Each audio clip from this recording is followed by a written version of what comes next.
হঠাৎ সেনা শীর্ষ কর্মকর্তাদের আবারও বিদায় করা হচ্ছে কেন? খবর পাওয়া গেছে যে বাংলাদেশ সেনাবাহিনীর শীর্ষ পর্যায়ের গুরুত্বপূর্ণ রদবদলের সিদ্ধান্ত নেওয়া হয়েছে। 5 আগস্ট পরবর্তী সময় 2024-এর সেই সময়ও সেনা শীর্ষ কর্মকর্তাদের লেফটেন্যান্ট জেনারেল, মেজর জেনারেল বেশ কয়েকজন যারা বাংলাদেশপন্থী ছিলেন, মুক্তিযুদ্ধপন্থী ছিলেন এবং তাদের আওয়ামী লীগ ট্যাগ দিয়ে তাদেরকে অবসরে পাঠানো হয়েছে।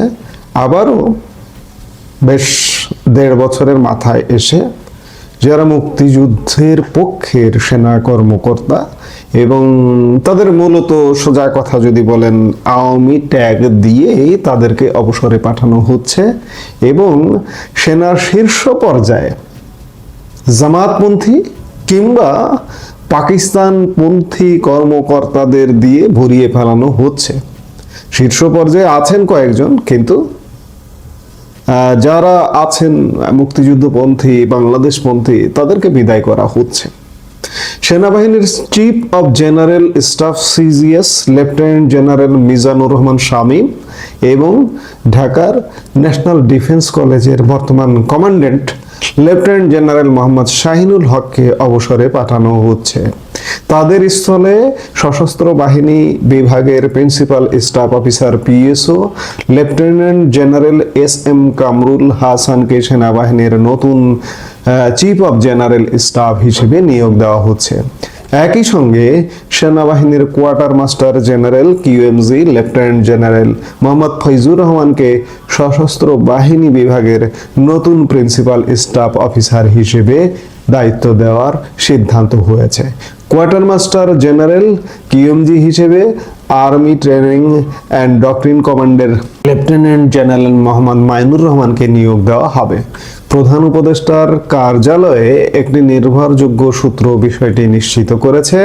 সংশ্লিষ্ট সূত্র জানিয়েছে, এই রদবদল প্রশাসনিক ধারাবাহিকতা বজায় রাখা এবং সশস্ত্র বাহিনীর কার্যক্রম আরও গতিশীল করার অংশ হিসেবে করা হচ্ছে। সেনাবাহিনীর অভ্যন্তরীণ কমান্ড কাঠামোয় এ পরিবর্তনকে নিয়মিত ও প্রাতিষ্ঠানিক প্রক্রিয়ার অংশ হিসেবে দেখছেন সংশ্লিষ্ট মহল। শিগগিরই এ বিষয়ে আনুষ্ঠানিক প্রজ্ঞাপন জারি হতে পারে বলে জানা গেছে। নিরাপত্তা বিশ্লেষকদের একাংশের মধ্যে আলোচনা চলছে, এই নিয়োগগুলোকে কেবল পেশাগত বিবেচনায় হচ্ছে নাকি এর পেছনে আদর্শিক বা ভূ রাজনৈতিক পছন্দ কাজ করছে। সেনাবাহিনীর ভেতরে কামরুল হাসান ও ফয়জুর রহমান এই দুই কর্মকর্তা আদর্শিকভাবে জামাতে ইসলামী ও পাকিস্তান কেন্দ্রিক মতাদর্শের অফিসার হিসেবে পরিচিত। এস.এম. কামরুল হাসান 2025-এর জানুয়ারিতে পাকিস্তান ভিজিটও করেছেন, বর্তমান যিনি প্রিন্সিপাল স্টাফ অফিসার হিসেবে আছেন, এবং ফয়জুর রহমান তিনিও পাকিস্তানপন্থী। সোজা কথা, এই যে মিজানুর রহমান শামীম এবং শাহিনুল হক, এই দুজন বলা যায় যে মুক্তিযুদ্ধের পক্ষের শক্তির দুই সেনা কর্মকর্তা ছিলেন। তাদেরকেও বিদায় করা হচ্ছে এবং সেনাপ্রধান জেনারেল ওয়াকারুজ্জামানও জামাতপন্থী হিসেবে, বেশিরভাগ মানুষের মত তিনিও জামাতপন্থী হিসেবেই পরিচিত এবং তিনিও কিন্তু এই বছরই আগামী 15 সেপ্টেম্বর অবসরে যাচ্ছেন। অবসরে যাবার কারণ হচ্ছে সেনাপ্রধান পদটির মেয়াদ হচ্ছে 3 বছর। সেনাপ্রধান নিয়োগ বা এই বাহিনী প্রধান, 3 বাহিনী প্রধান বাহিনীর একটা আইন আছে, 2018 সালের সংশোধিত আইন অনুযায়ী 3 বছর মেয়াদ, অথবা যদি সেই ব্যক্তির বয়স 60 বছর হয়ে যায় তাহলে তিনি অবসরে যাবেন। জেনারেল ওয়াকারুজ্জামান 3 বছর মেয়াদ পূর্ণ করতে পারছেন না। 24-এর জুনে তিনি নিয়োগপ্রাপ্ত হয়েছেন, তার 3 বছর হতে হলে 27-এর জুনে শেষ হওয়ার কথা, কিন্তু 2026-এর 15 সেপ্টেম্বর তার 60 বছর বয়স পূর্ণ হয়ে যাচ্ছে। জামাতপন্থী ওয়াকারুজ্জামানও অবসরে যাচ্ছেন। সেনাপ্রধান ভবিষ্যতে হবেন কেউ জামাতপন্থী এবং সেনাবাহিনীর শীর্ষ পর্যায়ে আরো 2 জনকে কমপক্ষে মেজর জেনারেল থেকে লেফটেন্যান্ট জেনারেল পদে পদোন্নতি দেওয়া হবে। জামাতপন্থী কাউকেই পদোন্নতি দেওয়া হবে।